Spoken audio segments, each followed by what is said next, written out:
Welcome to our channel. Today we how to authorize eToro account for crypto withdrawal verification step by step clearly.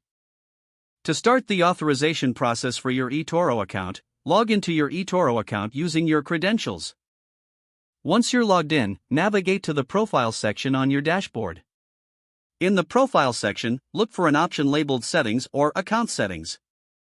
Click on Settings to access your account details.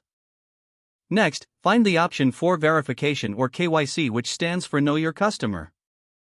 Click on Verification to begin the account verification process. You will be prompted to provide identification documents. Prepare to upload valid identification, such as a passport or driver's license. Make sure the document is clear and the details are easily readable.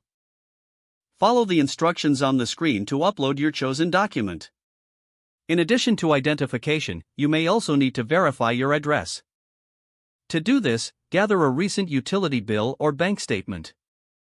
Ensure that the document clearly displays your name and address. Upload the address verification document as per the provided instructions. Once both documents are uploaded, your verification request will be submitted. You will receive an email confirmation regarding the status of your verification. Wait for the verification process to be completed, which may take a few hours to a couple of days.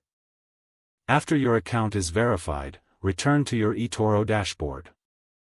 Search for the Withdraw option in the menu. Select Withdraw to begin the withdrawal process for your cryptocurrency. Input the amount you wish to withdraw and select the cryptocurrency. Follow any additional prompts to confirm your withdrawal request. After confirming, you will receive a transaction ID for tracking purposes. Keep an eye on your email for updates regarding your withdrawal status. This completes the authorization process for crypto withdrawal verification on your eToro account. If the page does not load, refresh the browser or try again in a private or incognito window. Make sure you are using the correct email address, then retype it carefully to avoid small typos. If your password is not accepted, use the reset option and create a new strong password you can remember. Check your spam folder for verification or security emails, then complete any requested confirmation steps. Don't forget to like this video and subscribe to our channel for more step-by-step tech guides.